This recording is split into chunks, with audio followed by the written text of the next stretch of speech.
Fort Lauderdale Lions versus the Palm Beach Breakers. First race, let's go. And here we are in partner forward. These two insanely good teams, both at the top of their game. These teams are both 2-0 in their conference. Fort Lauderdale Lions is going to be in that black and blue, and the Palm Beach Breakers are in that light blue and black. So now these two teams are both 3-0 in their conference, as I said before, but right now the Breakers in the light blue are actually ahead. They have a 28-point plus differential, with the Lions at a 25 plus differential. So the differential's not by much. It's by 3 points. That's measly compared to what we've seen in other divisions, but that means that this is going to be a very good match that you're going to see today. So we know that these teams are going into the playoffs. This is the last day of the regular season, but now it's just a matter of bragging rights before the playoffs, and it's just a little taste of what to expect. Exactly, and both teams are trying to focus on smart, true, smooth transitions, but you can already see the Lions are ahead a bit with Eric Cardona and Janine Nicole. They are making easy work of the first two quadrants. They blazed through that first quadrant with great cycle speed. The Breakers are up here just trying to stay calm and control, but the burpee box jump overs between Eric and Janine are probably the fastest in the league. They are looking good right now. Oh yeah, they definitely look great, but don't cut out Cody Schaefer. This is kind of his bread and butter besides the gymnastic stuff. Now, these two teams are insanely fast. It looks like the Lions have a slight lead ahead of the Breakers here, but it's going to be interesting to see if they could come back from this and maybe stay strong. There's been no mistakes that I could see so far on the transitions and everything. So both of these teams looking like well-seasoned veterans. A lot of rookies on the Breakers side, but these rookies play like absolute powerhouses. Exactly, and these last two quadrants, you're going to see Michelle on the Lions side. She is a rookie, so Coach Jamie wanted to give her a little bit more playing time just to get her more comfortable with this speed. She's going to be a big asset to the team during the playoffs, and it's good to see RJ Andrade in there as well too, getting some good quality reps, and his overhead mobility is just insane. Definitely. It's important to note that both of these teams played yesterday an entire grid match already. So this is the second day. There might be some fatigue, but it looks like the Breakers are able to catch up here. Evan Newman for the win, taking a little bit of a lead. Vita Vetterkind struggling just a little bit on those overhead squats, but now it's over because it's just those box jumps ahead. Michelle Washington finishing off her last squats. Evan Newman just finishing up on his box. Vita Vetterkind has 2 reps ahead of the Lions, and the Breakers are taking that partner forward. Yeah, so you see what happened on that last quadrant. Vita Vetterkind, the vet and the leader of that Breakers team, she was just much faster on the burpee box jump overs, and then Michelle Washington on the Lions was just having a little bit too tough of a difficult time and moving a little bit slower, and that opened up the opportunity for the Breakers to move ahead. Wow, what a time. That was awesome. What a way to set the tone the Breakers have. I mean, the Lions are a historic team, have obviously been an organization longer than the Breakers have 3 championships under their belt, and the Breakers have a history of being one of the losingest teams in the entire league. So to see them come back like that, especially against a team like the Lions that they always see, even in the Florida Grid League when we cut it down and it was North and South divisions. Now we're United Grid League. They're still in the same division, but this is just to show that this is a classic matchup between the two. Yeah, definitely. And I know I spoke with Jamie, and she was playing around with the lineup, and she wanted to get, like I said, Michelle Washington a little bit more reps in here, just as she's a rookie. And so going into the playoffs, having that on the grid experience is going to be invaluable, but so are the Breakers. They have a lot of rookies as well too, and they refer to their rookies as the Fab Five. And so you saw them get a lot of needed playing time yesterday. So I think they're getting more and more comfortable on the grid. So I'm excited to see how they continue to progress and build their confidence with the rookies. It's going to be fun to see. But let's go ahead and take a closer look at these teams while we're here and talking about them. Now the Fort Lauderdale Lions, what a team. I'm looking forward to Darren Lasso and his undefeated ringer point that we're gonna see the triple unders, just to give you a little idea. I'm looking at Eric Cardona to do a bit of the CrossFit work and do a little bit more today. And I'm also looking at Ryan DeMatti in his own ringer point. We haven't seen him for most of the season. He used to play for the Orlando Aces, but they brought him over to the Lions with the rest of the people who still wanted to play, and just made for a great leader. Even for not being here the whole season, coming in today, you see him just mix with the team and gel so well, so it's fun to see.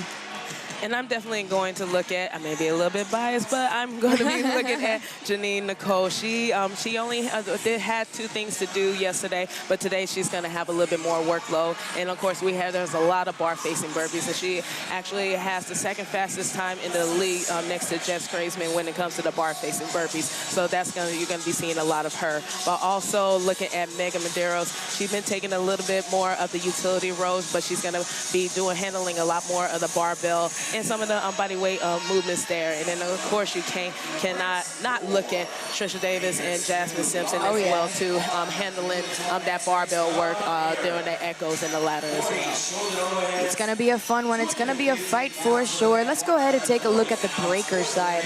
Taylor, I'll let you start us off here. All right, so, of course, I keep saying it. I know it sounds like a broken record, but I'm going to keep on looking at Nathan Cobb. He has definitely impressed me a lot, and I definitely know he's going to be in the running for a Rookie of the Year. But, of course, he said yesterday that would be the cherry on top, but their main focus is trying to win that championship there. And then, of course, I'm going to also be always looking at where is my girl. There she is, Vita Vetterkind. I love that she has so much more help with her. The years before, she has to do so much work, but a fresh Vita is a scary Vita. Yep. I was really surprised with Andrew Dodd yesterday. I'd like to see a little bit more of him. He was doing really well, so filled in a lot of the gaps where they needed him, so that was awesome to see. Reese Lyons is going to make up a lot of time on that gymnastic stuff. Just looking at the 2 teams, it's hard to see anybody keeping up with Reese Lyons for some of these things. And now I'm looking at Alyssa Martinez to play a bigger role today as well, since they're putting in their veterans to play a little bit more today. And I'm actually going to throw in Sabrina Cheney. She showed out on them aerials, so she's proven that she is a great bodyweight specialist, and I think we're going to be seeing her all over the grid in the bodyweight movements. Not to mention, we're going to be seeing Joshua Newell later on that ringer point. Let's go ahead and take a look at the grid here. We're getting ready for this mirror race. It's going to be a crazy one. Don't blink. Stand by. So here's what the mirror is. You lift the bar off the ground. Once it's off the ground, it will not touch the ground again. It's going to be 10 shoulder to overheads in every single quadrant at 215 pounds for the men and 140 pounds for the women. So that is not lightweight, and your goal is to move the bar down the grid as you're seeing right now through human racks. So they're just moving it down the grid. Once you get into the new one, they make that transition to get someone new under the bar, someone fresh, because you want to move as quickly as possible. 10 reps must be completed by each gender in every single quadrant before you move on. And you cannot move out without your partner. So even if one side is finished, you got to wait for the other side. We just saw that play out with the Lions, which cost them a little bit of time. So now the Breakers actually have a 2-point lead. Yeah, and you're going to see a combination of different techniques between a push press and a push jerk. The fastest one is going to be the one that you can lock out and stand up and pull down. So you're going to see athletes push up and pull down. But whoa, the Lions definitely caught up. It's definitely going to come down to this last quadrant, who can cycle those waves fast. Definitely. They're in trouble now. They got Ryan DeMatti, Jasmine Simpson on the bar. Who will finish first? This is a close one. Oh, and the Breakers are going to take it out from under them. That's Joseph Gomez, Vita Vetterkind. You called it, Taylor. She is that girl. Yeah, so it's very tough when you have JoJo and Vita closing it out at the end. Both of them are some of the best strength specialists, and you have to have a few reps lead before they even get into the quadrant to have a chance. Definitely. What a crazy one. I mean, this is a wake-up call for the Lions. They've been having, a challenging season with everybody traveling and things. They're used to having a team that's historically local, right? So now that everybody's kind of spread out all over the map, it's kind of hard to practice together. So they're not having the seasons as we've seen the Lions previously. But with all their chirping, now this is a little bit of a wake-up call, no? Oh, definitely, because I know, like you said, the Lions, they're so used to being more Fort Lauderdale, Miami-based. So the Orlando Aces, former Orlando Aces, they're used to practicing more. So I think they're still trying to get everything together. Yeah, there you go. Let's go ahead and go to Daniel with a special interview on the grid. Daniel? We are here with Fort Lauderdale Lions coach, Dr. Jamie Gold. Jamie, obviously, you guys have secured a playoff spot in the championships in August. What would it mean, though, today to win this match? I mean, I think it's just going to be a testament to how bad that they want it and how hard they're willing to work as a team. We are trying to give some people opportunities today because they need time on the grid to get better. So the outcome of this match, you know, in my opinion, it is what it is, but I want to make sure everyone feels together as a team because that's what's going to make us better in the playoffs. So obviously a lot of match left, but what are you telling the players that are now new, getting that experience on the grid that's going to battle test them for a chance? What are you telling them today to keep them motivated and keep them in the match to give you guys a chance to win? I mean, really just be confident, right? Like, get out of your head. Don't worry about anybody else. Just do your job and make sure you go out there and execute it well. Well, it looks like you guys are in the right spot. You guys are doing well, so keep up the good work. I appreciate the time, Jamie. Thank you. Appreciate it. Jamie Gold, what a classic grid league character. She played in the NPGL, now she's coaching and owning a team. Strong lady herself, so definitely a fun one. Very decorated athlete. She was a former CrossFit Games athlete. Like you said, she was in the NPGL, so I've had the opportunity to compete against her. And so now fun to see her transition to more of a coaching role. All right, this is going to be the Ringer Point 12 triple unders. We have Darren Lasso for the Fort Lauderdale Lions, and it's going to be Nate Cobb, rookie, for the Breakers. One thing to note, Darren Lasso is undefeated in this Ringer. Undefeated, 2-0. So Nathan Cobb, this is only our second time seeing him on the grid. They called him Rookie of the Year. Now is his time to shine. His very first Ringer debut. Let's see it. Referees ready. Ready. Stand by. Race. And they're off. Darren Lasso versus Nate Cobb. Darren Lasso starting off first, if I'm not mistaken. Who can finish first? Any mistake will be deadly.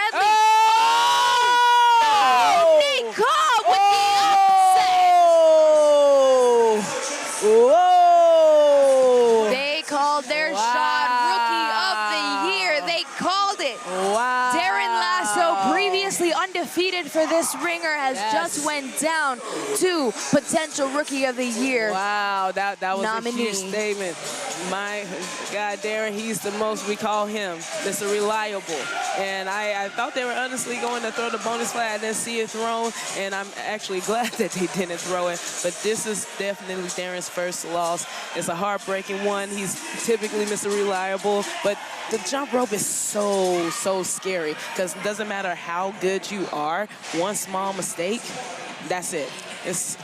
I didn't quite see it because Nate was just running in front of my face, but did he miss one of the triple unders? He missed one. So I saw he clipped on one and stopped, and Nathan was just more upright. He was smooth, but Darren typically, he has a small little forward bend, but it works. He's so efficient. He doesn't miss. Like, he has, his triple unders look like double unders. We've always, when we see triple unders, we don't hesitate to put him in there. Definitely. And I do the same thing. Now, they're getting ready for that next race. In the meantime, they just absolutely crushed it. We're going to come right back. Don't go anywhere. The Echo race is made up of 4 stations of elements that each must be completed before moving on in the race. 1 male and 1 female are allowed on the grid at any given time, but only 1 player at a time can perform reps. Substitutions may happen at any time. Once the Echo race is complete, get ready, because the same race will be repeated 45 seconds later. This race is about managing fatigue with your best players and leveraging roster depth to keep performance at a max pace through the second Echo. Remember, get ready to do it again in the Echo race.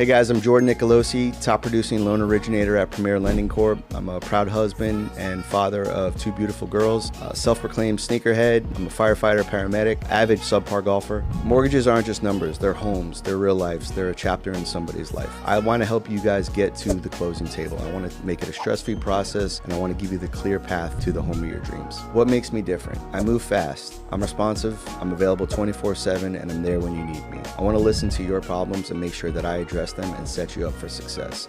That's why I'm the top producing loan originator at Premier Lending Corp. If you want a lender that's in your corner from day one, let's talk. I'll help you win the home you love, and I'll keep your deal moving at your pace, not the bank's.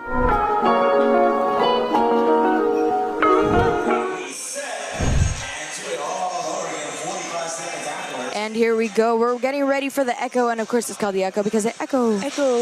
Yeah, that's right. After a 45-second rest, you are going to do the exact same match format once again. Taylor, go ahead and tell them what they can look forward to specifically. All right, in the first quadrant, we got 30 barbells. The men are going to be doing hang squat clusters. The women are going to be doing hang squat clean. Women are going to be doing 20 bar muscle ups. Then 30 bar facing burpees, and then 30 barbell movements. The men are going to be doing squat snatches, and the women are just going to be doing regular power snatches. That's right. It's going to be with a 115-pound barbell there at the end, and they're going to be moving down the grid, one person working at a time. Let's watch it. Ready. Stand by. Race. And they're off. Joseph Gomez on the bar, first to complete reps for the Breakers. On the other side, that's going to be Megan Medeiros for the Lions. Yeah, and so like I said earlier, that you're going to be seeing Megan do a lot more work on that barbell stuff to give her more confidence. And she's actually been very vital and very versatile and all across the grid. But this is going to be a great test for the Lions to see how they come back from adversity and move forward. I know that they're trying to test out some things, but there's something that goes with leaving this thing with confidence. Definitely. Ryan DeMatteis over there working like he has been doing that all his life. He probably does that in his sleep. Oh, that was a little bumpy bump. Hope they're okay there. Janine Nicole is going to be taking over for those cleans. Shay Newell taking over for the cleans for the Breakers. Nate Cobb, not the guy that you want to see on the other side of the grid, waiting to be doing those bar muscle-ups. Eric Cardona starting right after. Look at those muscle-ups, Taylor. Those are textbook. Yeah, they're looking good. And like we talked about in the last match, you're going to be seeing a lot of the waterfall fall technique. Eric Cardona and Paula Leyes, they've been working together for a long time, and their cohesiveness is so strong and powerful. But the Breakers are looking very strong and smooth right here. Tell them a little bit about what the waterfall entails. Yeah, the waterfall is where one person starts at the top while the other person's at the dead hang, but it's just an alternating of the movements just to try to be as efficient and fast as possible in those positions. Definitely. Here we're looking at the bar facing burpees. It's going to be a total of 2, and your feet have to cross that line. If you don't split that line, it will be a fault. Beautiful transitions here from the Breakers, and Haley Booker is going to work on those burpees. We actually saw rookie Billy Shelton go in for those burpees on a ringer and won against a veteran. So both of these players are extremely good. I love these transitions that they're doing, so clean. The Breakers are making up a lot of time here. The Lions not too far behind, but Alyssa Martinez is getting ready on that barbell. 1 rep remaining for the Breakers, and they are off. Alyssa Martinez with that close grip snatch. Marcos Medina starting soon after. They're separated by maybe 1 or 2 reps here.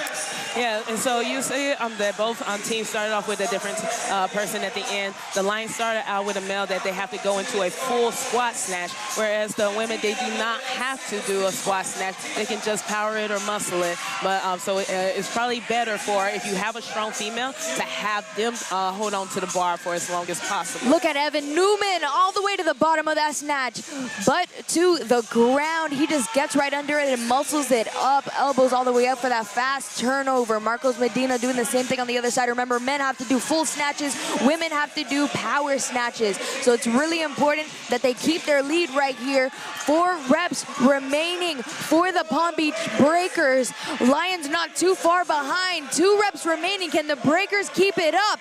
And the Breakers take the first Echo.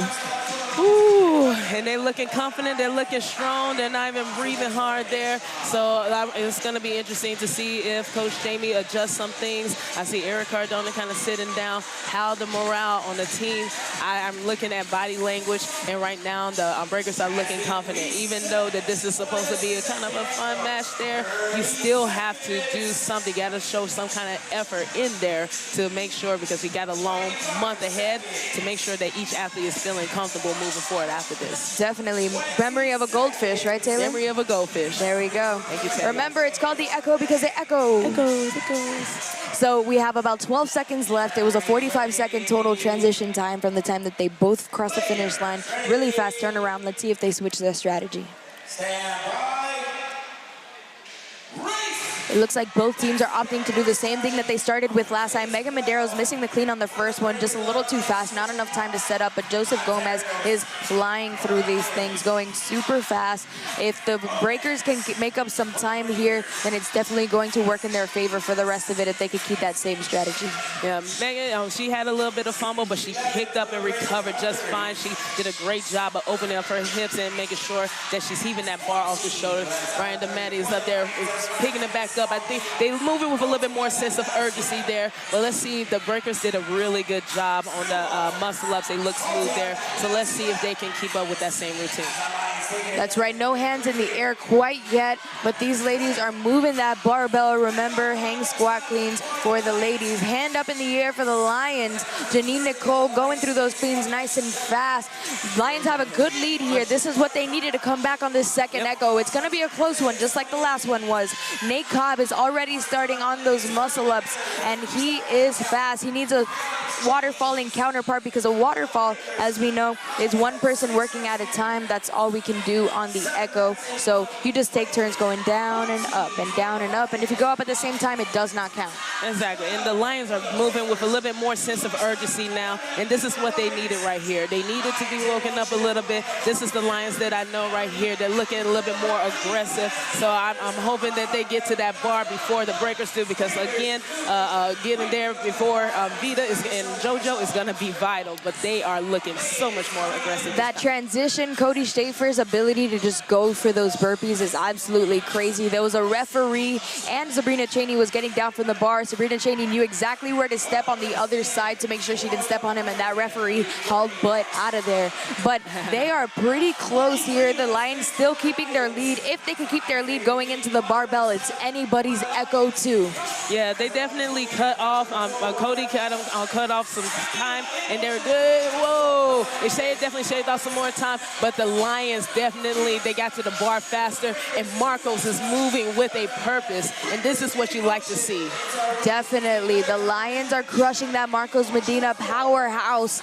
Been playing for a long time. Vita Vetterkind showing why she was one of the names in the all-star matches that we've had here on the grid. Vita Vetterkind, Evan Newman, Grisha Davis over there crushing those snatches. Yeah, and so this is what I'm talking about right here. I think now the match starts. The Lions need something to help get their team going there, but that's where the communication comes in. They just need to make sure that they are clean over here. Marco's calling for the bar right now. I think he may be finishing it up, but Evan Newman, he is looking good. He's doing a great job of pulling himself down. His cycle speed is so fast right there. Evan Newman is excellent at whatever they put him in. Alyssa Martinez finishing off. She's going to be that closer for the Breakers. Hands up in the air for both teams. 2 reps remaining for Trisha Davis. 2 reps remaining for Alyssa, and Trisha Davis finishes ahead, securing Echo 2 win and the first race win for the Fort Lauderdale Lions. Oh my goodness, Trisha Davis left it all out there on that last one. She did a walking snatch muscle press thing, almost lost it, but she stayed with it, and then Marcos just grabbed her and pulled her in. That was a great usage of teamwork right there. That was a great echo. That was an excellent echo. It was so fun to watch, and I can't wait to see what happens next. Now we're starting to finally have a little bit of back and forth in between the teams, so it's going to be interesting to see if the Lions can come back in these next few races. Yeah. And this is what we're looking for. So, yes, both teams said that this is supposed to be fun. I know that the Breakers said that they're alternating some of their athletes as well, too. But at the end, this is still a preview of what they're going to see from the other team. So how they both perform, they're going to remember that and take it into practice and training for the next format. Definitely a lot of fun here on the grid. I'm sure that the Lions are finally starting to feel a little bit happy. They got that turnover chain on Marcos Medina. You know, you had to give it to him. They're giving it to whoever's player is making the biggest impact on the grid. I think they're calling it the impact chain, Taylor. Yes, they are. Like kind of like the play off the Miami, the old Miami team. So they love that. They bought into that coach in there. And even though it's a team, nobody really is looking for that, but it still brings a little bit of morale on there and it increases that energy over there. Definitely. Now, Daniel is on the grid with one of the heels of the league. Daniel? I'm on the grid with JoJo Gomez of the Palm Beach Breakers. JoJo, the grass isn't always greener on the other side, but for you, being with the Venom last season, signing with the Breakers in the offseason for this year, what has it done to you as an athlete on the grid to make that change to a new environment? Man, that's a tough one. But basically, it all starts with Matt Hornet and Matt Evans. Then the rest of the teammates between Vita, Josh, Evan, you know, the veterans that were here, and then being open and welcome to this team. And that made it so much easier to transition from that negative environment that I was at to this one, a much more positive and much more family-oriented team. So you talk about transition. We transition from an echo, quick, fast-paced echo. You guys have the edge right now, but we're going into a snatch ladder. For you, you're good with the barbell. What do we expect to see from you on the ladder? My expectation always is on the ladder is always 4 bars at fastest time. Yesterday, I watched the push press ladder. I still have one of the fastest push presses and one of the cleanest, and I'll put my money on that any day of the week. One of the only athletes to actually go straight from a power clean into a push press. So I'm expecting going, clear all the bars, might be power everything today. We'll see how it feels when I get to that 255, but everything before that definitely is gonna be a power. Well, whatever we see, it's going to be a surprise maybe if it's all power, but either way, best of luck the rest of the way, JoJo. Thank you. What a great interview from Joseph Gomez. We're going to be right back. You're going to learn a little bit about the next ladder race that they were hinting to. Then we're going to see Joseph Gomez complete it. We'll be right back. The ladder consists of 2 rows of 4 stations of a strength-based element, 1 row for males and 1 row for females. The weight increases as you move down the grid. Teams send out 1 player at a time, alternating male and female, to perform the designated lift for the match format. Each successful lift has a point value that is added to the team's ladder score. The point value is equal to the quadrant the barbell is sitting in. Players are allowed 1 lift attempt per quadrant and may skip any quadrant they choose, but are never allowed to backtrack once a barbell is passed. The team with the highest total point value at the end of the 4-minute time cap wins. This race is one of the most strategic and coach-reliant of all of the races. As a good game plan and in-the-moment decision-making, to manage time is everything. Remember, lift heavier and score higher in the ladder race.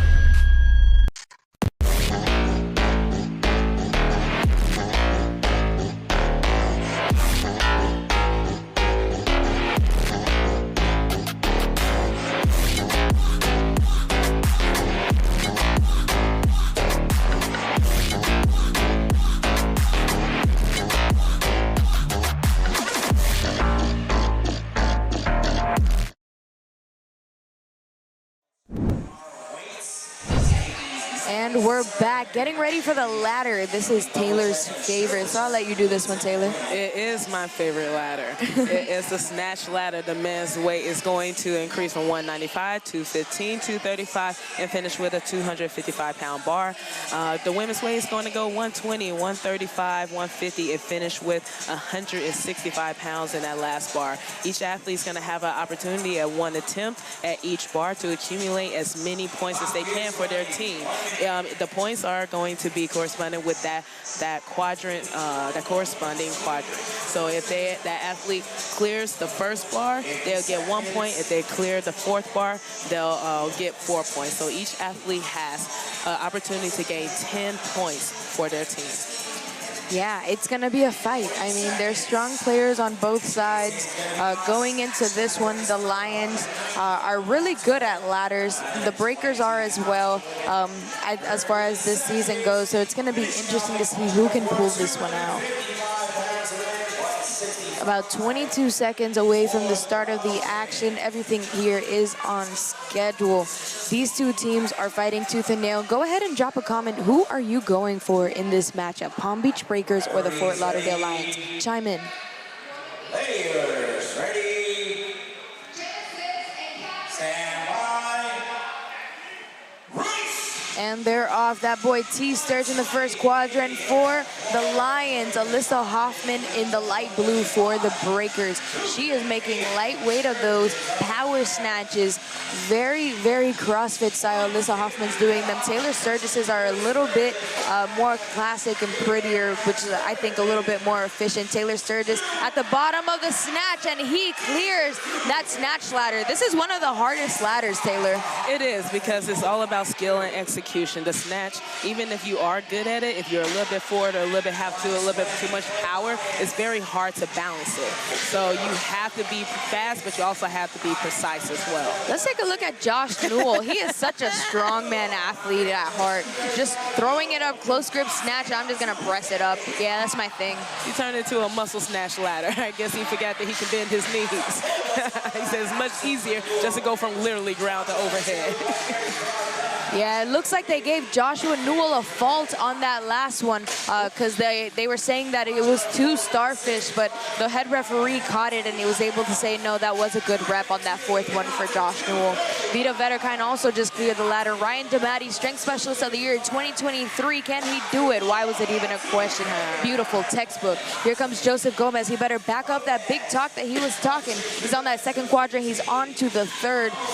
He's talking about the fastest and the cleanest right now. He's just kind of moving through. I don't know. He's just doing his thing. He's strong. He's a strong guy. Megan Madero's over there on the other side in the third quadrant. She is a strong little one. I can't believe that she's hitting that. They're telling her to get out of there and not go for the fourth one. It would have taken a little bit too long, but Megan Madero's is proving that she's more than just a bodyweight specialist this season. Exactly. And in the previous year, she was one of the first bodyweight specialists and one of the only bodyweight specialists to clear a full ladder. So she is definitely extremely strong and very versatile as well. Great ladder clear for Alyssa Martinez over there. Archie Andrade also clearing off the grid. Can he do that fourth bar? And that is a good one for the Lions. Ooh. The Lions are moving so nicely. All their snatches look so great. They're able to catch it all the way at the bottom and be as efficient as possible. And this is also about time as well, too. So I'm up there looking at Archie. He up there trying to be a little bit too much of a showboat. You ain't got time for that. So he up there putting if you have 4 minutes to get 10 athletes through. So when you're doing a little bit extra weight, showy in this and there, you're taking away time from your other athletes to get out there. Your coach is coming out, Taylor. The coach is definitely coming out. Here comes Shay Newell hitting that third bar. She's going to get off of the grid before she hits that fourth bar. But here comes who I have my eye on, Evan Newman for the Breakers. He's proven himself to be extremely valuable. Marcus Medina, obviously, over there on the other side for the Lions, missing that third bar, which is very strange for him.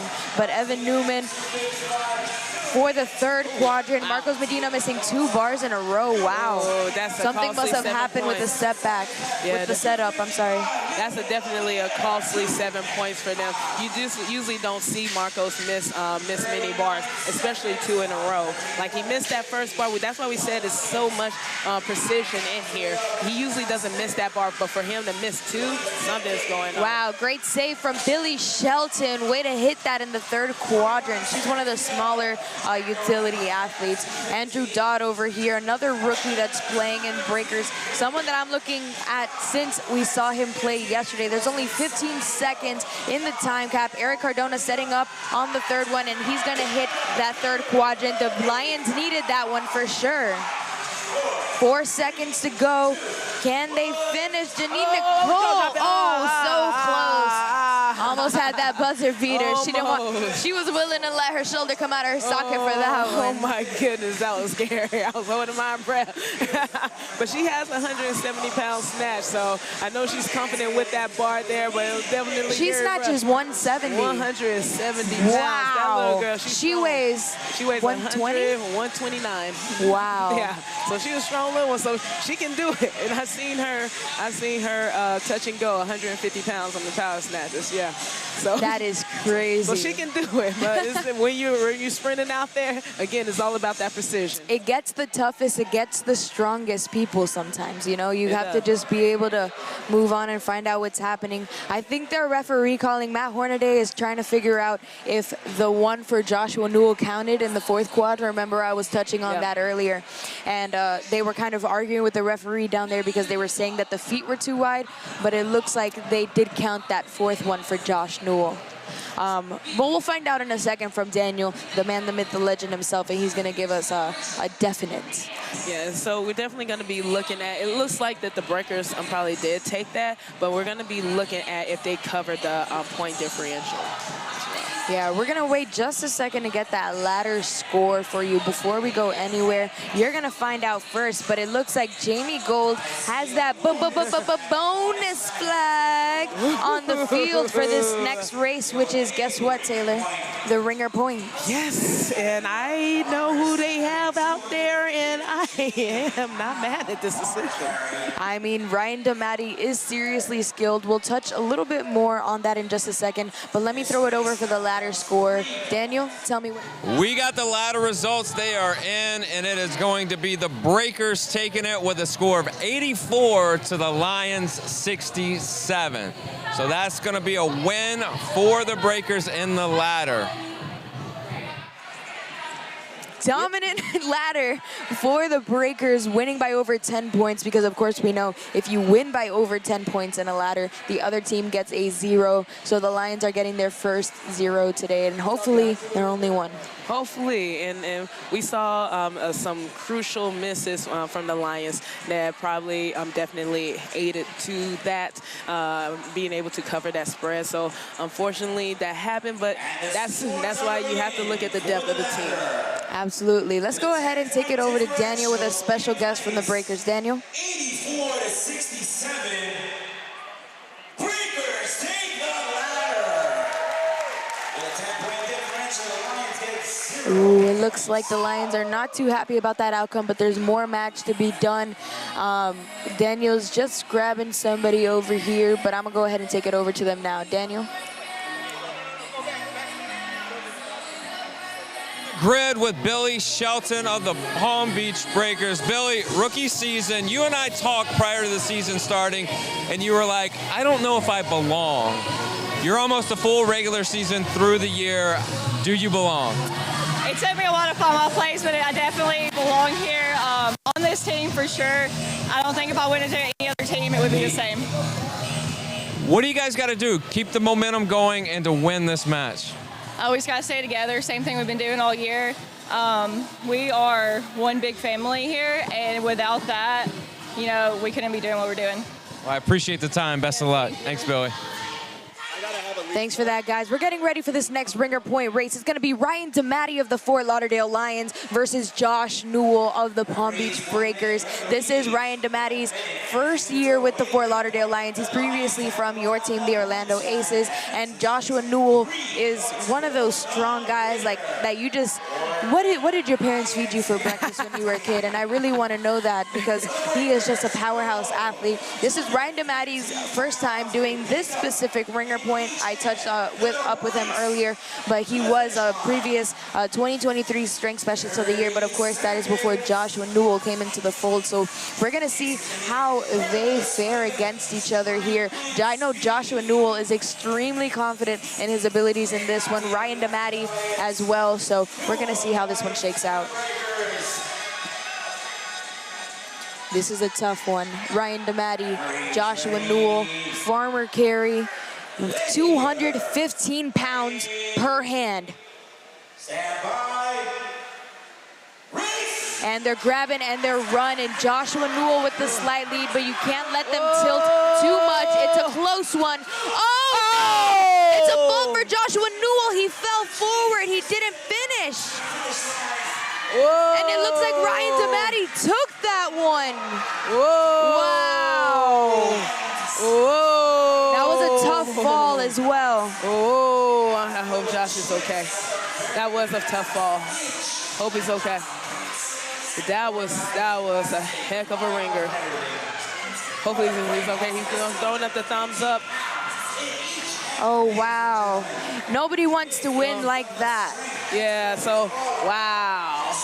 Yeah, so Ryan DeMatti, he is known for doing the yoke carry. He lost a very close one, actually, to the Sharks a couple of years ago, and from there he took it upon himself to never let that happen again. So, like I said, this is his first time doing the farmer's carry, but Josh Newell, he is definitely a strong guy. He's a horse of a guy as well, but Ryan was very confident. Josh had a great start. He was actually ahead, and then he had a little bit of trip up towards the end there, and I think that cost him. The goal of the rule is that the entire implement has to cross over, and so so I don't think I love to see them shaking hands after Ryan DeMatti came over to make sure that he was okay too. Joshua Newell was over here a second ago. He said he wasn't too hurt. His pride hurt more than anything. The thing about Ryan DeMatti though is, which is why where I think he shines, is that he's really consistent. So whatever he sets his pace at, he's gonna keep that up, and he won't fall on it. So even with the yoke carry, it's hard. You have the tilt with the farmer carry as well, and that, I think that's what the real difference is. Joshua Newell definitely had that speed though. It was such a photo finish, and he would have had that if it wasn't for that little trip up at the end. Unfortunate spill. Josh Newell, he tilted. I think he tilted just a little too far forward there. Ryan, like I said, he was consistent. He was tight. He pulled it in, and he was just clean and able to run all the way through and get his whole body across that finish line. Absolutely. We saw a bunch of body weight stuff. Now it's time to get, a bunch of strength stuff. Now it's time to get into the body weight stuff, excuse me. And this next race is going to do just that. The Jack and Jill, you're going to find out about it. Don't go anywhere. We'll be right back. Jack and Jill features 3 stations of high-level body weight-based elements that increase in difficulty moving down the grid. 1 male and 1 female are allowed on the grid at any given time, and only 1 player can be working at a time. The team can only move on to the next station when the previous station is complete. This race is the simplest when it comes to rules, but the most reliant on player skill and speed, as the hyper-specialists often make the difference in the race. Remember, let the body weight ninjas fly in the Jack and Jill race. Future Net that's ultra fast and Grid League strong. Level up with T-Mobile Fiber. Game, stream, and stay connected to what matters with lightning quick speeds. Up to 2 gigs and rock solid reliability. Equipment and installation are included with each plan. Oh, and there's no exploding bills. Visit fiber.tmobile.com/pbbreakers to find out if T-Mobile Fiber is available where you are. Go Palm Beach Breakers and go T-Mobile Fiber Home Internet.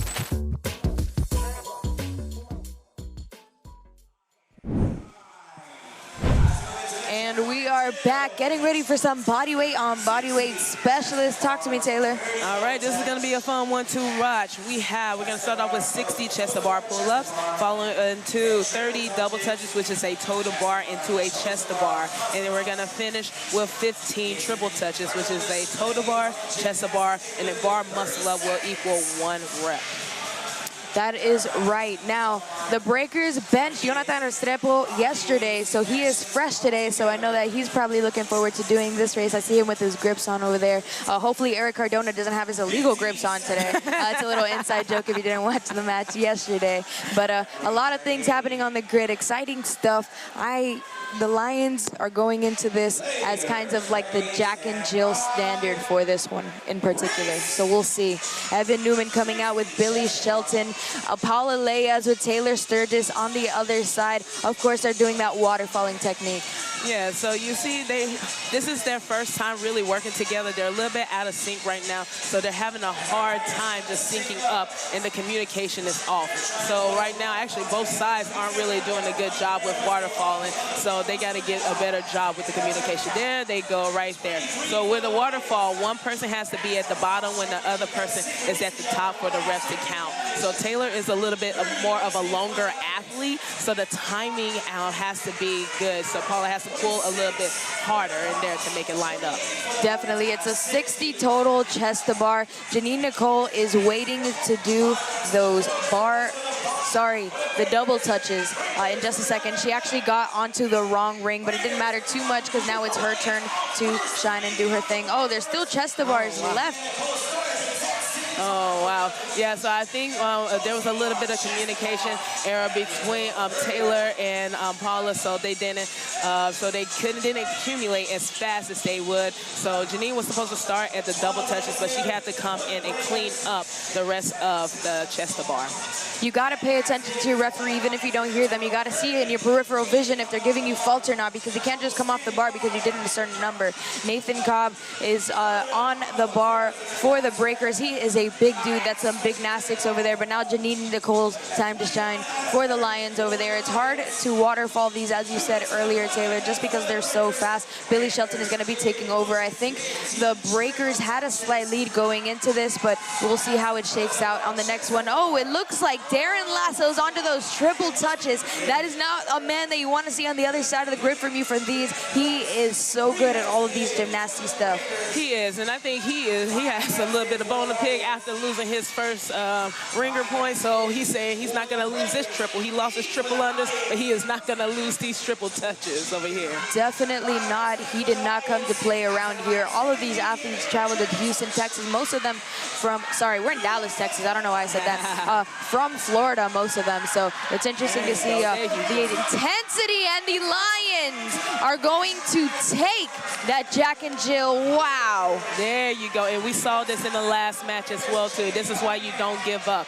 And you just fight all the way to the end. The breakers had a little bit of issues on the triple touches. They had a few costly no reps, and the Lions just stayed clean with the help and aggressiveness of Darren Lasso took over, and he was aggressive, knocked out a big set before Paula came in and cleaned it up. That was a great showing. Definitely. The breakers did finish within the time cap, so they will receive a 1 point to the Fort Lauderdale Lions 2 points, and they did throw that bonus flag earlier. Sorry, on the ringer point, I didn't touch on that. So they did win that flag for the bonus point. So they're getting their scores up. They're in here and they're competing, and they're giving the breakers a run for their money here.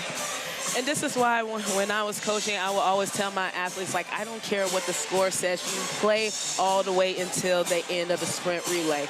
We had lost 7 races in a row and still came back and won a match before. So that's why you do not give up no matter what the score says, that you have to continue to fight.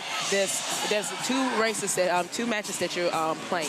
The partner 4 all the way to the ladder, and then the ringer all the way to the sprint relay. So this is why it's important to stay in it, stay strong, and have that goldfish mentality. Yeah, there you go. Memory of a goldfish. We love that. I mean, Ted Lasso at this point has to sponsor us at the very least for having someone named Darren Lasso in the league also. There we go. Are they related? I'm going to have to ask them if they're related. There we go. Let's go ahead and look forward to this next race. It's going to be teams of 3 of gender. So we're going to see who the best female team is coming up next. Don't go anywhere. Be right back. The Triad is the only race in which there is a male and a female version performed separately. It consists of 5 elements, each with 3 stations that must be completed individually. 3 players can be on the grid at any given time. All players can perform at any station and in any order.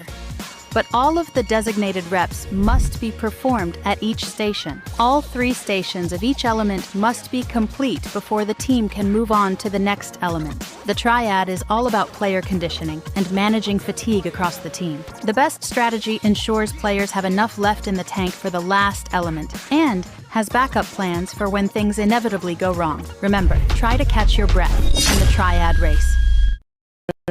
When I turned 23 years old, I came to the United States, and I kept training CrossFit and doing muscle ups and stuff, but just like for CrossFit, until they hit me up on Instagram and invite me to join the Miami Freaks. So I feel like that day kind of like changed my life for real. like everything changed from that moment. First, it was like the first time someone was like, "Hey, I believe in you. Like I feel you could like do really good here." And it's crazy because those people didn't even know me, and I didn't even know myself that much.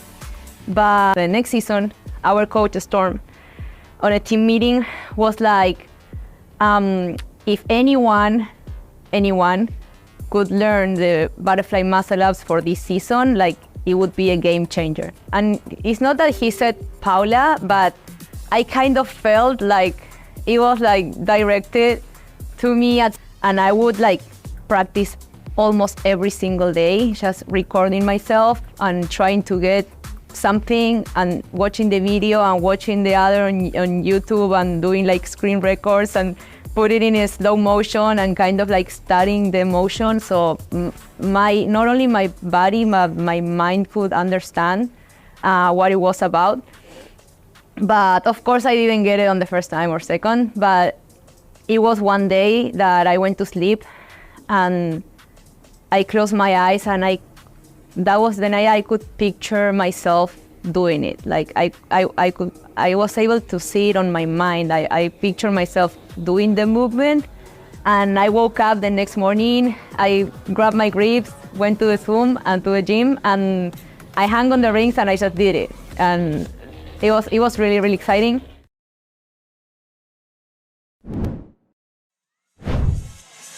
And we're back. We're going to see who the best female team is. Here's what we can look forward to. All right, for the women's triad, we're going to start off with 10 devil's presses. The women's weight is going to be 35 pounds. And we're going to move to 15 handstand push-ups, then 15 D-ball squats. It must be a shoulder support with a 100-pound D-ball, followed by 4 ring muscle-ups. And then we have 15 deadlifts with an axle bar at 205 pounds at the end. That's right, Taylor. Now, the Fort Lauderdale Lions had a rough start against the Palm Beach Breakers, but we're going to see what they can do to kind of set the tone for this female triad. Both of these teams have great ladies that can do a little bit of everything. A lot of utility players are out here on the field right now. Yeah, so I'm definitely going to be looking at who gets off the D-balls and the ring muscle-ups, and who can pick up that axle bar the first.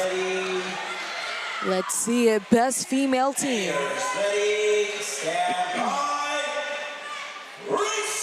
And they're off. Kristen Thurian, that's Billy Shelton and Vita Vetterkind for the Breakers. For the Lions, it's Lily Burkhead, Trisha Davis, and that is Megan Medeiros. It looks like the Breakers are moving a bit faster to start off on these devil's presses, but it's about keeping that same pace because you don't want to gas yourself out too early. There's still a lot of work to be done. Yeah, and the Lions, they haven't quite connected well on the triad, but I think this is a very good one for them. They got the single match signing with Lily Burkhead, who is a really good CrossFit athlete and actually was a power lifter and a horseback rider as well, too. Incredibly strong, but she has extremely good conditioning, very versatile. She's going to be really good for them on the back end. That is really fun to know. I didn't know that about her. Vita Vetterkind, Billy Shelton, Kristen Thurian, Haley Booker for the Breakers, still upside down. And for the other side, that's Megan Medeiros already off. Janine Nicole already off. And looks like the Breakers are the first ones to pick up the D-ball. And they are already 2 deep ahead of the Lions. The Lions haven't even started yet. Megan Medeiros on that ball. She's doing her thing. Oh, yeah, they got some catching up to do. The Breakers started on that ball, and their women are strong. So the Lions is definitely going to have to pick it up if they want any kind of opportunity to catch up with them. Absolutely. The Breakers did have a stronger start here. Shay Newell, last rep remaining. Megan Medeiros off the ball. And they really have to get started on these ring muscle-ups. I don't know why they're here adjusting their grips or what they thought this CrossFit competition was. There is match to be played. Yeah, and I'm just looking at her already. Lily took a little bit time. She was the last person out there on the ball, so she had to catch up. But now she's back on the ring muscle-ups, so that's good to have her experience and her conditioning there. And so you see Paula already finished. She's setting up at the bar there. This is going to come down to the end. Yeah, definitely. It looks like the breakers are the first to the bar, but they lost the slight lead that they had due to like fixing up their grips and all of that stuff. A lot of stalling, but the Lions have just got their last person to the bar, so it's going to be a tough one. Good thing it's Trisha Davis, and she is extremely skilled at the deadlifts. It looks like the breakers are finishing up their last few reps. 1 rep remaining for Shay, 4 reps remaining for Vida. She's struggling a little bit with the grip there. Shay Newell's going to take over for her. 3 reps remaining. 2 reps remaining for Trisha Davis, but the breakers are going to take it by just a hair. Wow, that was surprising right there. The Lions almost came back and caught them at the end. The breakers, they actually saw a fault from Vida. You typically don't see Vida fail a rep, and so she actually had to call for help. It's usually her helping out others, so she has actually had somebody come clean up for her and open up the opportunity for the Lions to come back and sneak one. I was going to touch on the same thing. Shout out to Shay Newell for stepping up there. She's small but very mighty, and she really made up a lot of time there. It looked like Vito was struggling a little bit with the grip, because remember we were saying earlier, you really have to exaggerate that hip open at the top, especially with an axle bar like that that's so hard to grip. Yeah, definitely. And I mentioned it before in the last match, that axle bar is completely different than using a regular traditional barbell, because it's fatter, it doesn't move, it's in a fixed position there. So you really have to pull that bar in tight and really lock in the lats a lot more. It's going to fatigue your forearms and your grip a lot more. Absolutely, Taylor. Let's go ahead and take it onto the grid with my friend Daniel. Daniel? Jasmine Simpson of the Lions over here. Jasmine, obviously, we got to start with the big thing. Yesterday, we talked off, on the sideline, dealing with some injuries. How are you? Are you 100%? How close are you? Will you be 100%? Everybody wants to know. I am not 100%. I have some shoulder issues. My knees are jacked up. But what I've learned and what I know is that I'm going to go. I'm going to do it, and I'm going to push through to the best of my ability, and that's what I've been doing. Well, the great thing is you got a well-balanced team. You got a deep team. You got 2 teams that have merged together, a lot of great athletes. So when you're not 100%, what does it mean to have somebody behind you that can just pick up the slack? It feels so good to have team members that have your back and that are going to push and pull, and we just give and take for each other, and that's what's important to our team. We got a close match. Hope you finish it out. We'll see how this thing plays out. Thank you. Thank you, Jeff. Thank you. Thanks for that. What a character. She's so much fun on the grid. I remember speaking to her last season. I'm just going to touch on this real quick. When you announced that you were going to retire at the end of the season, you did it at the end of the regular season. I remember her crying and the rest of the aces crying. It was such an emotional moment. And I was like, I'll see you next season. And she was like, no, I'm not playing next season. Taylor's not coming next season. I was like, you'll be back.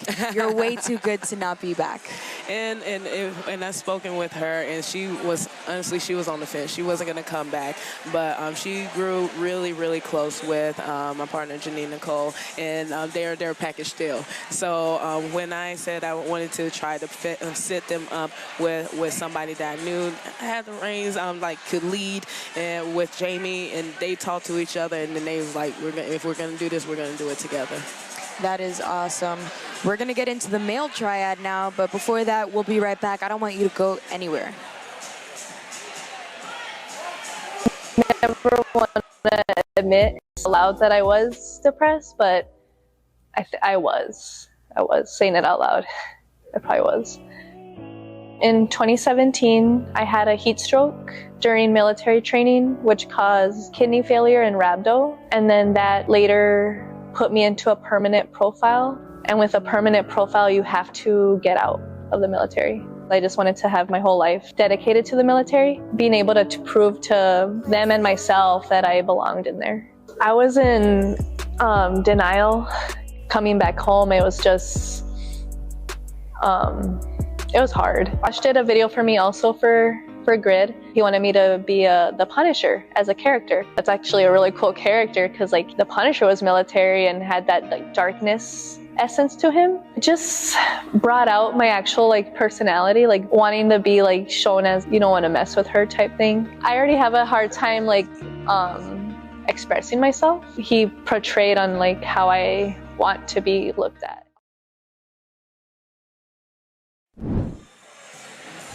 And we're back. We're going to see how the men fare against each other now. Who will be the best male team? And here's what they're going to do. Yeah, so the men are going to be doing pretty much the same thing. The difference is that the men's weight is going to be 50 pounds on the devil's press. For the D-ball squats, it's going to be 150 pounds. The ring muscle up reps are going to increase to 7 reps. And then the weight for the deadlifts at the end is going to be 295 pounds.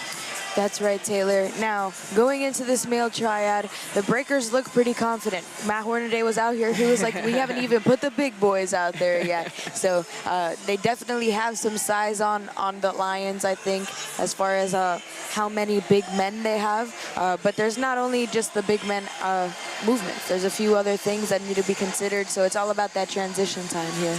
And the breakers remind me a lot of the Sharks. The Sharks, they have a lot of big, strong men that can do the gymnastics movements as well too, and it's going to be the exact same game plan with the Lions, and making sure that they have to get to that barbell before their men do, because if the breakers men get to that axle bar, it's going to be almost impossible to catch up with them, because their cycle speed is just so great and they're just so much faster. So the Lions is just going to have to do a lot of work on that middle portion, especially on the D-ball squats going into the ring muscle ups. If they can do that and get to that bar first, they'll definitely have a chance. It's going to be a fight. Now, they're going to do everything just a little bit heavier than the ladies just did. They're still setting up the grid. We're going to go ahead and take a big look at the grid.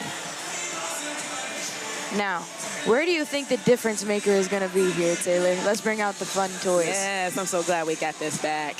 So we are, like I said before, I think the D-ball in these rings over here is going to be key. Whoever can cycle through these as fast as they can and can get to these things here, they're going to be very happy to cross at the end. Absolutely.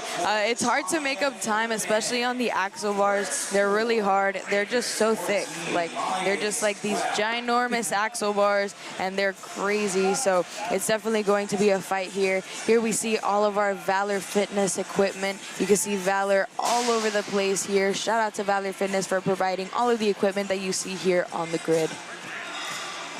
And I see these incredible people over here just doing their thing. Wow, they are so hard. They are a vision, let me just say. That's us, in case you didn't get the joke. Had to let them know who we were over here. I'm having so much fun with this pen. I'm so glad that we got it back. We didn't have it yesterday, but technical difficulties. But Dallas, Texas, so far, what an incredible time. Everything is so competitive, and it's just a great weekend of grid.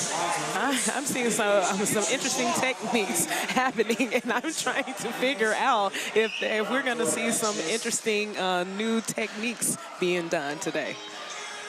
Wow. I can't wait to see what you're talking about. I didn't necessarily see what you saw. I was too busy yapping. But Joshua Newell, his glasses fell off during the things earlier. Oh, he's facing the wall. Wall-facing handstand push-ups.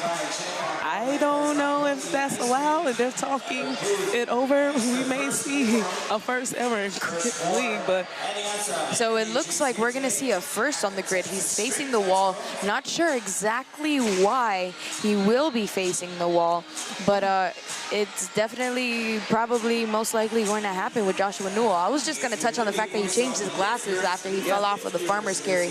They changed it to these sports goggles that he has wrapped around his head. I think that's a better choice for him. I know, old school Horace Grant goggles. That's what I'm looking like. But Josh Newell, he has a little bit of mobility issues. His lats and triceps are on the tighter end, so locking out and with his arms above his head is a little bit tougher. So doing a regular handstand push-up is a little bit more difficult. So if they do allow him to do wall facing, because it technically is the same standard, he's within the standard, then we're probably going to be seeing the first of him in different form of thick nastics. Yeah, and I think going into this one, I think both of the men on both teams have such great energy. I mean, the Breakers men truly look like a band of brothers, and the Lions as well, but the band of brothers on the Lions is a little bit sillier, goofier, and fun to watch. Yeah, for a good time. In a good way, though. Exactly. It's a lot of fun energy over there. They are, and they're definitely, even though they're all from different parts of the country, they are definitely adapted to that Fort Lauderdale mentality. So they brought out the dance moves. You'll typically see them dancing, having a good time, laughing, joking over there. But it's time to get serious now. Yeah, definitely. It's going to be cool to see who takes this one. The Breakers do have a lead going into it. They're still checking the equipment to make sure, you know, everything is fair and the same on both sides. But, you know, safety and fairness is our #1 priority. But here we are getting ready to see how the men fare against each other. The Lions really need to pull out a win here if they want a chance at closing this off with a win, or they could be handed their very first L of the season.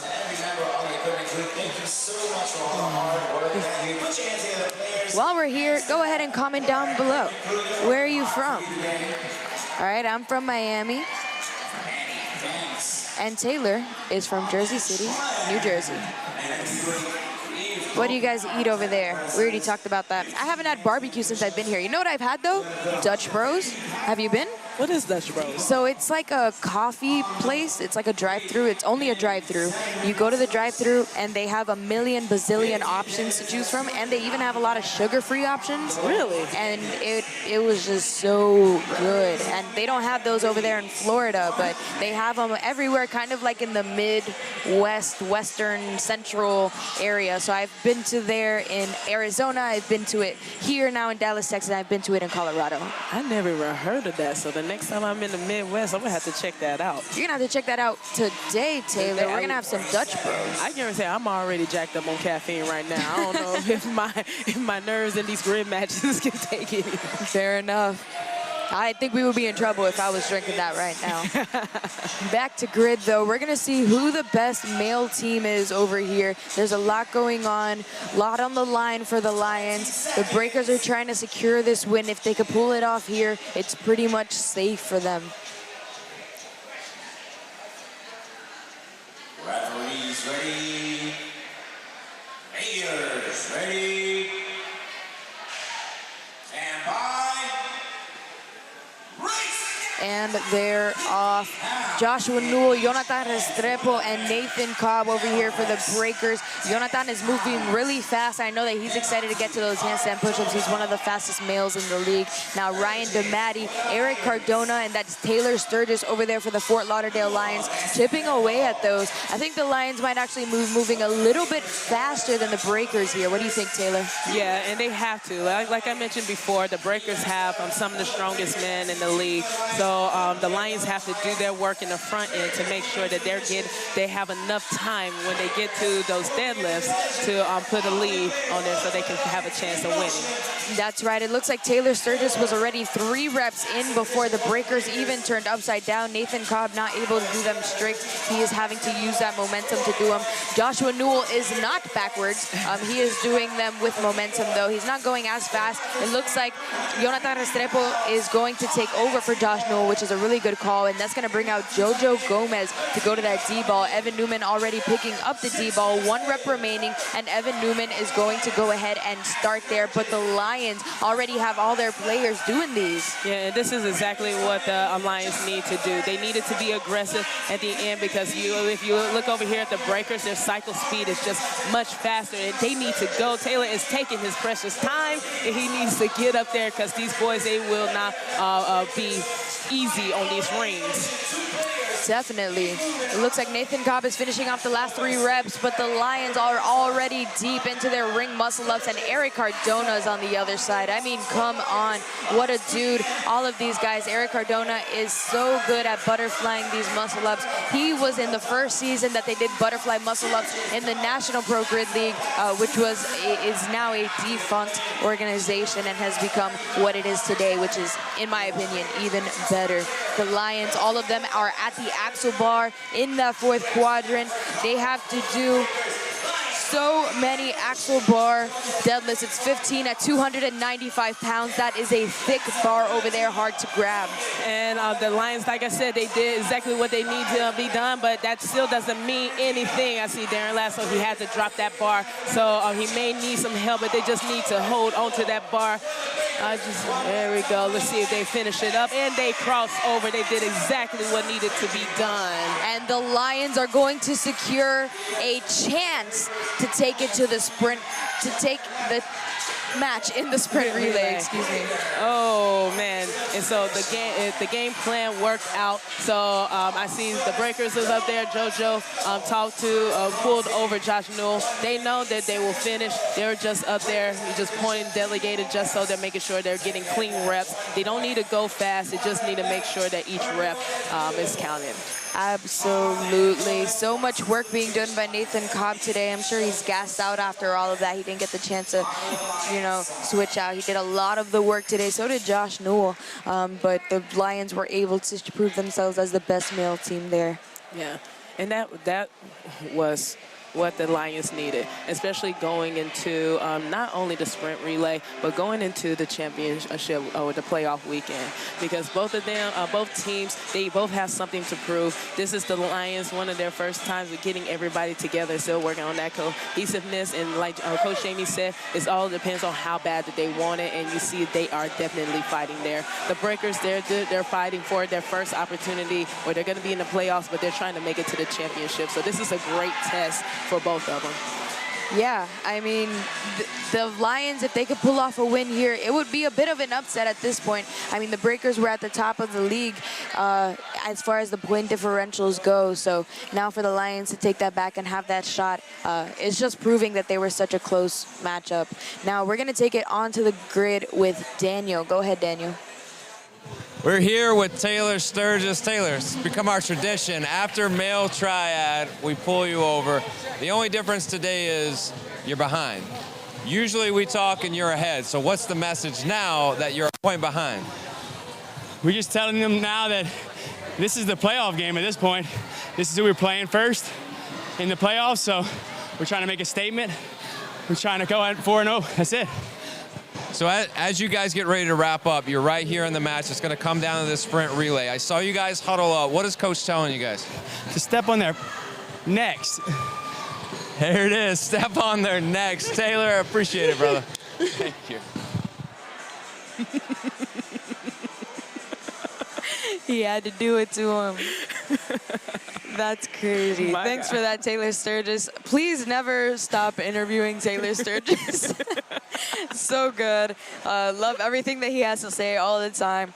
But going into this, the stakes are high. We're definitely feeling it. You could tell that Taylor Sturgis is feeling it a little bit, even though he was, ready to step on some necks. But he's consistent. Yeah, he definitely is. You don't want to miss this next one. It's going to be the sprint relay. It's going to come down to this for the second time today. Full day of grid. I expect it's going to go like that all day. We'll be right back. The sprint relay is the final race of every match and is worth an extra point for the race win. It is a relay race with one player allowed on the grid at a time and 8 elements to perform. Any player can perform on any element, and substitutions can happen at any time, except when a player performs the last rep of an element. In that case, the player must run back to the start line, perform a 4-point touch behind the start line, and sprint through to the finish line, permanently leaving the race. The next player may enter once the previous one has crossed the finish line. The only exception is the distance element that ends at the finish line with no sprint back required. The catch is, 4 men and 4 women must finish the 8 elements. The sprint relay is a great balance of strategy to decide which players in what order are the best combination, along with clean and well-executed elements by the players, to lead to the best race outcome for the team. Remember, 4 men and 4 women must finish the 8 elements in the sprint relay. And we are back, getting ready for the last race of this matchup between the Fort Lauderdale Lions and the Palm Beach Breakers. It is coming down to this one sprint relay. Go ahead and tell them what to expect. This is one of my favorite sprint relays. It's very grid classic. It is 25 thrusters with a 100-pound barbell, and followed by 25 pull-ups, 10 dumbbell devil's press at 35 pounds. Then we have a performance carry. They're going to perform that from start to finish with 215 pounds in each hand, followed by 15 bar-facing burpees, and then 4 backwards row to support. The 7 deficit handstand push-ups at 10 inches, and then we're going to bookend it with another 25 reps at a thruster with 100 pounds. Definitely. I'm going to give a quick shout out to someone in the comments, Rose Scott. She said Dutch Bros is from her hometown in Oregon. I think it's called Grants Pass.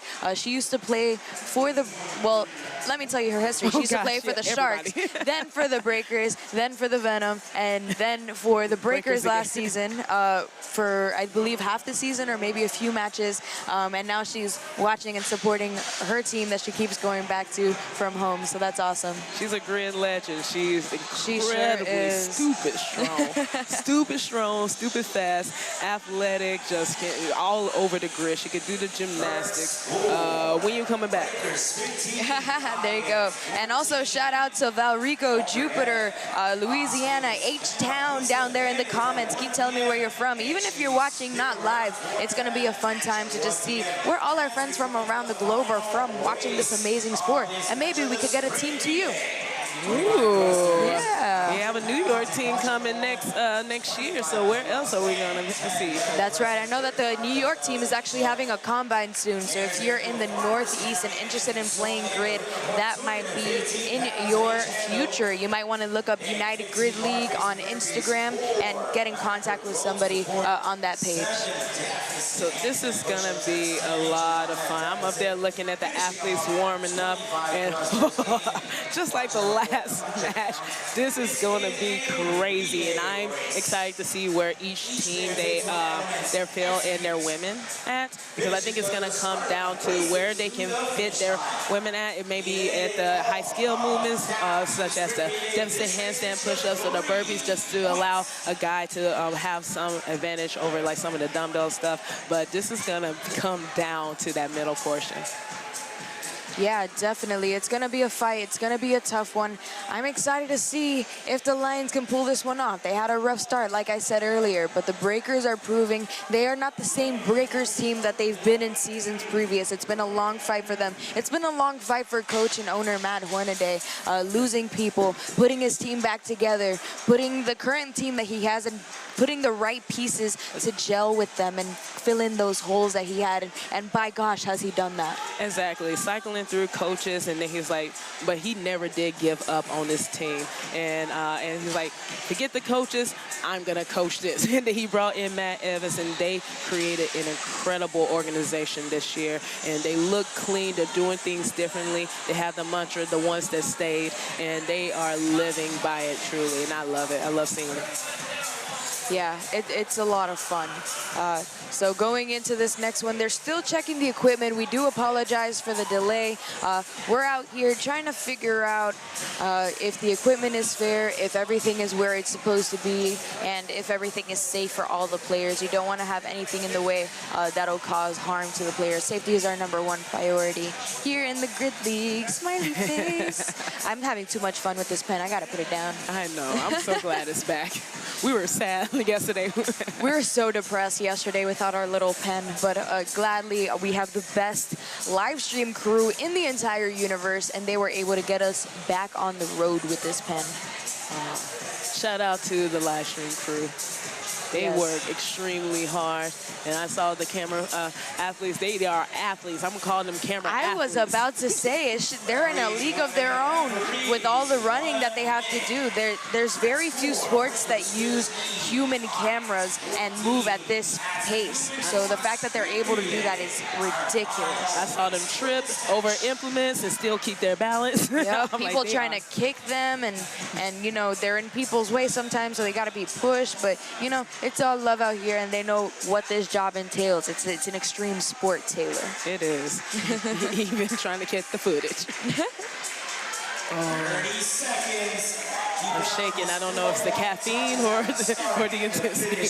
I need more Dutch Bros after this one, because this is taking all my energy. I'm on the edge of my seat. It's coming down to this sprint relay versus the Fort Lauderdale Lions and the Palm Beach Breakers. Both of them at the top of their conference. Both of them undefeated for the season. Who is going to take this last race? Players ready.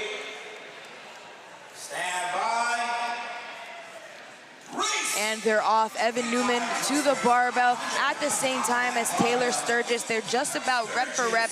Taylor Sturgis is a bit taller than Evan Newman, and the fact that he's going the same pace is pretty impressive. Evan Newman able to catch a little bit faster now and just able to control the bottom of that squat, which I think is a real difference maker in that speed here.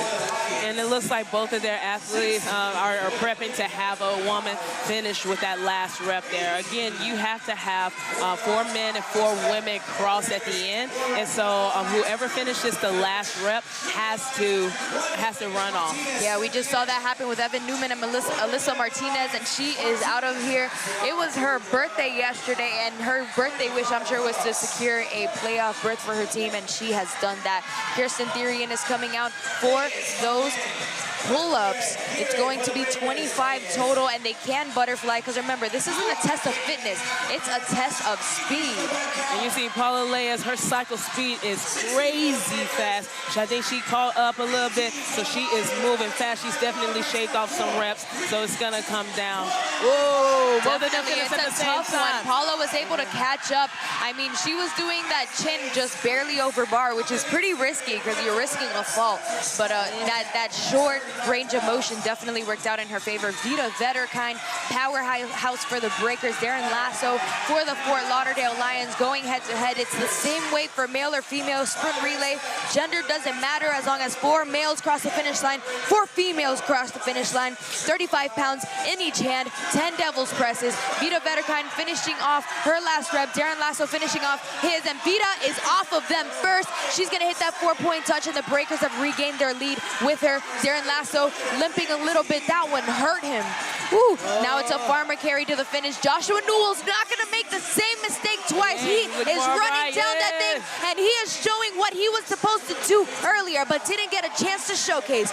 Billy Shelton is coming out. She's gonna be doing those burpees. She actually beat a veteran in the burpee ringer point the other day, so they knew that she was the girl to put on this, and they didn't waste her efforts earlier. But do not sleep on Janine Nicole for the Fort Lauderdale Lions. That's right.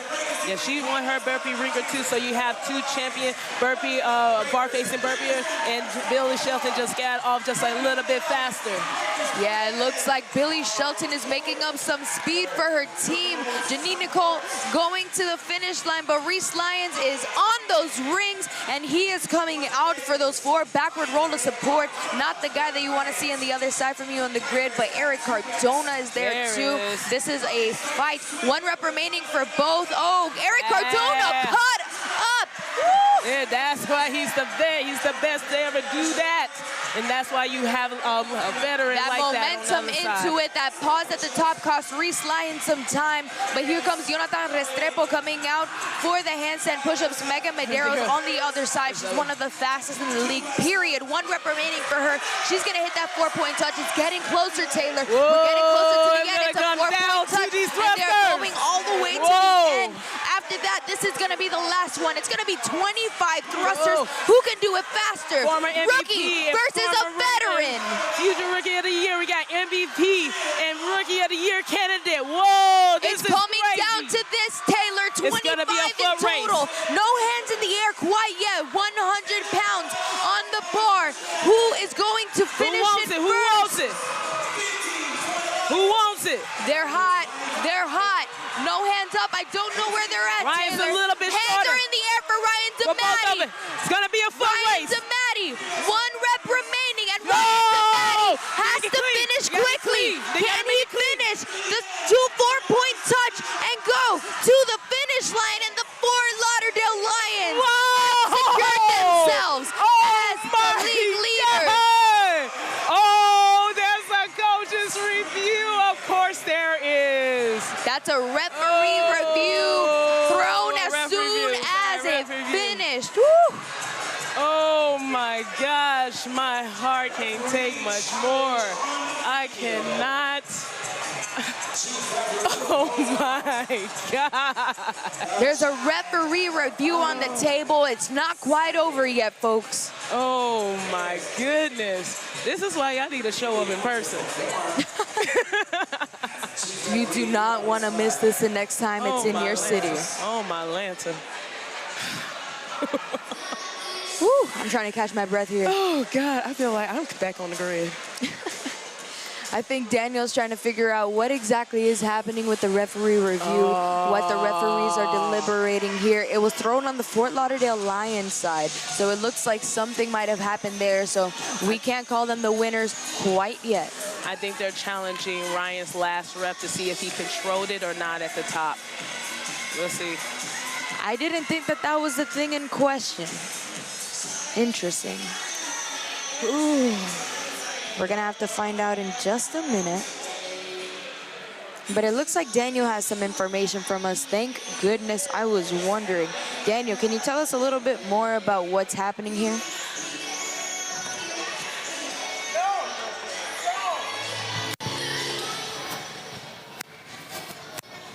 We got a referee challenge right now going on. We got to make sure that we get everything correct. They're going to review the number of reps on the Lions athletes' pull-ups. So once we get the total count, we'll make sure that it's right. If it's not, we'll rerun it. But until then, let's find out the ruling. When we get it, we'll bring it back to you. So it looks like it's a referee review on the amount of pull-ups, which is very specific, not on the standard of pull-ups. Wow, so I thought they were challenging Ryan Damati's control at the top, so they actually went way back to Paula Lea's. And so we were talking about her cycle speed. Her cycle speed was incredibly fast. It almost looked like she was borderline doing streaks. She had a little baby kip, which caused for her cycle speed to be a lot faster there, and it was a lot more control, which brought them even at that point. Yeah, definitely. I mean, they're still reviewing whatever that was, so we can't call an official winner quite yet. But the Breakers are definitely hoping something went wrong there so that they have their chance to prove themselves here. And the crazy thing is that these races doesn't really matter. Both teams from the first match and today, they are going to be the two teams that you're going to be seeing in the playoffs. And even though they said these are for fun, it's never really fun once you get out there. It's fun, more fun. I'm the Monopoly man, and you're the evil. You're the we're good cop, bad cop right now. And I don't mind playing bad cop right now. When it comes to grid, I don't mind playing bad cop. I know you don't. Talk about fun. Yeah, we're still trying to get Clock that. Clocked. We learned that one yesterday. It was so much fun. Oh, it looks like Daniel learned something for us. Daniel, tell us what's happening.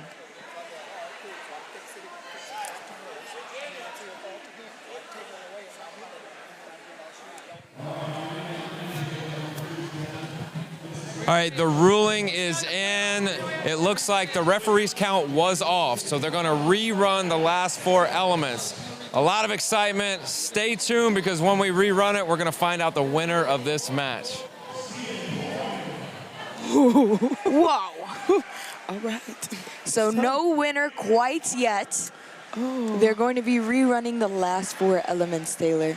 Hold on to your thighs, because that's 25 thrusters that they got to do again at the end. That looked like it hurt. Oh, it hurt. Ryan Damati doesn't look too excited over there. Oh, gosh. He was limping to the end. He was sprinting as fast as he can, but you can tell that hurt. Oh. It's 100 pounds. You're doing it in under 20 seconds or so.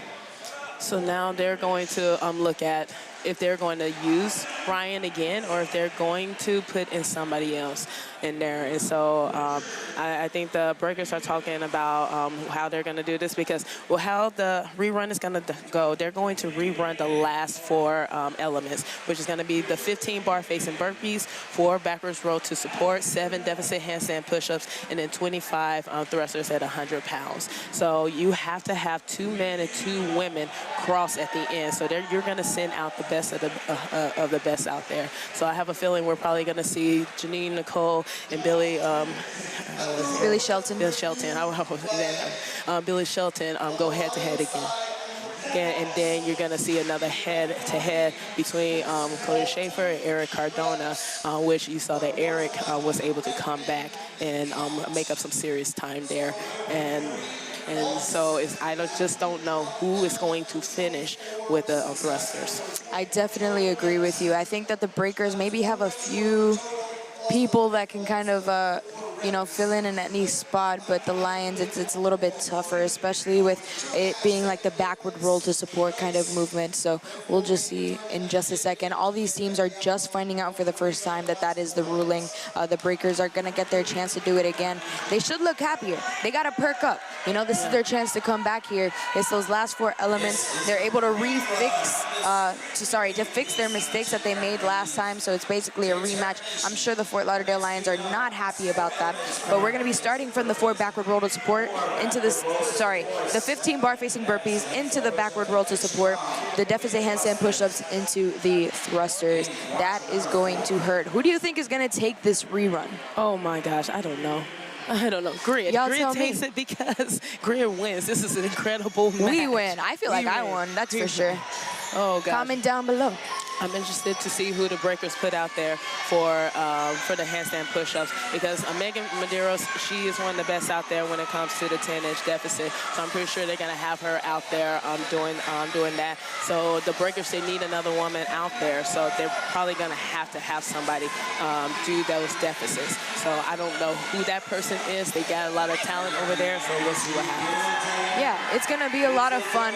The hype is real. The crowds are just going absolutely nuts. Especially a lot of people came out to support Taylor Sturgis. He's from Louisiana, which isn't too far from here. So he brought his whole crew. He brought the squad. Yeah, he sure did. All the crawfish. Yeah. Man, don't make me hungry. That's the food that I prefer, honestly. They can cook down there. They sure can. But the hype is real here. How about my cheer squad for the Lions?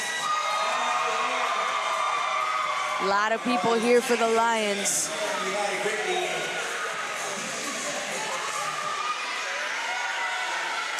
Ooh. Oh, my heart is beating like I'm out there. Oh, am I sweating? Ooh. I'm tachycardic. That's my word today. I keep. What is this SAT word? So that's what? What's this SAT word that you keep saying? No, so like in Spanish, you say me da taquicardia, right? Like my heart is beating really fast. And then so there was somebody that said it in Love Island. So now it's like a viral thing. Like I'm tachycardic.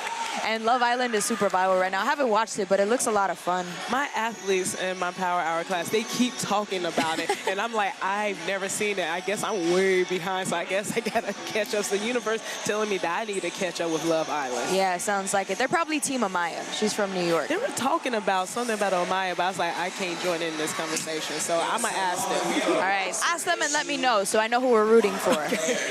Let the girls know in the chat.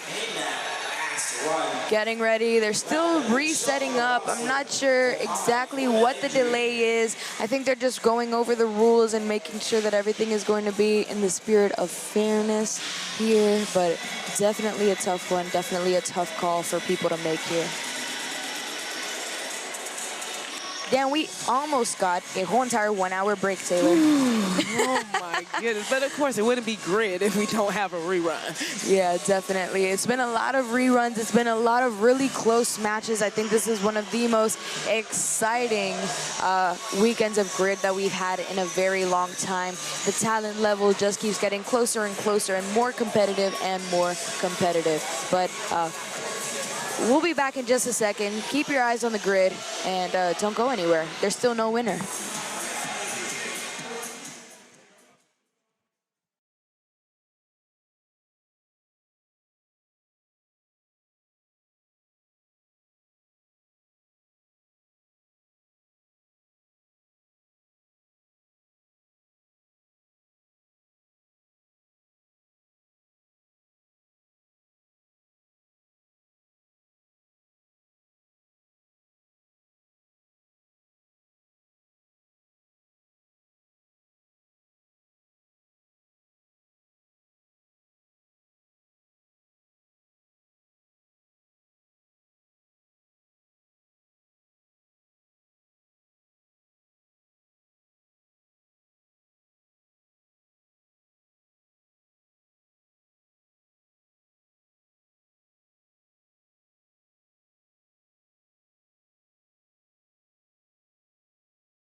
Let's go ahead and take it to my friend Daniel on the grid. Daniel? All right, so we're here on the grid. As you can see, Reese Lyons is walking off. He sustained some type of knee injury on his element. Reese, if we could get you for a second, can you tell us what happened? I'm not entirely sure, honestly. I think it was running back. Just tweaked something in my knee, so it's kind of sore right now, but should be just fine, hopefully. All right, so in the midst of all that, we're trying to figure out, all right, what are the roster rules when someone gets injured, because he's a wild card player that was inserted into this race. So they're going to get the ruling on that. Once we get that, we'll either restart with race or we'll have an alternate for him enter for his place. But either way, it's going to be an exciting finish to this match. Thanks for that, Daniel. Wow. Yeah, you never want to hear about somebody getting injured there. But yeah, so we haven't seen this happen before. So like they said, Reese wasn't wild card, so they're just trying to get clarification if they can actually sub him out or if he has to go out there and finish. Right, definitely. He is the only one on the team that can do those 4 backward rolls to support. So it's definitely a tough one, especially because it doesn't involve the upper body, but jumping up does and jumping down does, and so does the sprint, which is one of the most important parts of the sprint relay, because it doesn't matter if you could do the element the fastest if you can't move the fastest to the 4-point touch and to the finish line. The crowd is absolutely electric right now. 20 seconds away to see who will break this tie. The breakers have a second chance at this, albeit a little bit of a tough break, but the Fort Lauderdale Lions are hungry to secure that win that they just had. Stand by. It's been so close, they can taste it. Janine Nicole and Billy Shelton are going to be coming out for these burpees.